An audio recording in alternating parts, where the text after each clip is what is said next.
love you. I love you more. May ibang lalaki si Julian. Gusto mo ba siyang hiwalayan? O gusto mo nang annulment? Nandito na ako. Tuparin mo yung pangako mo, ha? Napapakasalan mo ko. Tinuhog pa yung magkapatid. Ito ang mapapala mo! Wala ka rin namang ebidensya. Kaya mo bang mawala ako sa buhay mo? Magsisinungaling pa rin ba kaya? May ebidensya na ako, Torny. Sinira mo yung cellphone ko dahil ayaw mong lumabas yung totoo. You're about 8 weeks pregnant. This child will be Victor's greatest evidence against you. Positive ang result, Alex. Si Victor ang totoong ama ng dinadala ko.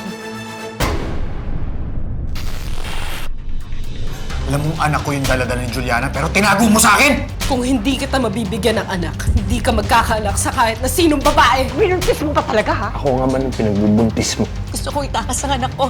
Ayoko mahiwalay sa akin ang anak ko. Ilalayo mo sa akin ang anak ko! Ako ang nanay ng bata. Ako may karapatan sa kanya. Dadalhin ko siya kahit saan ko gusto. Salamat ka.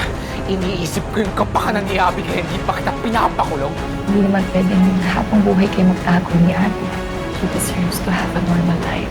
Alam mo ba yung parusa ng adultery? Maximum of 6 years. Gusto ko lang malaman kung ilang beses ko ba sasabihin sa'yo na layuan mo yung asawa ko! Huwag mo ako sisisihin kung hindi ka na mahal ng asawa mo!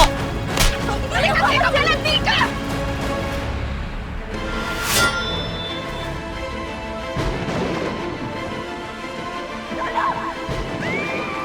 Kung yun ang kailangan para magtuto ka, then yes. Hindi ko naman gustong mangyari lahat ng to eh. Pero sinaktan din nila ako.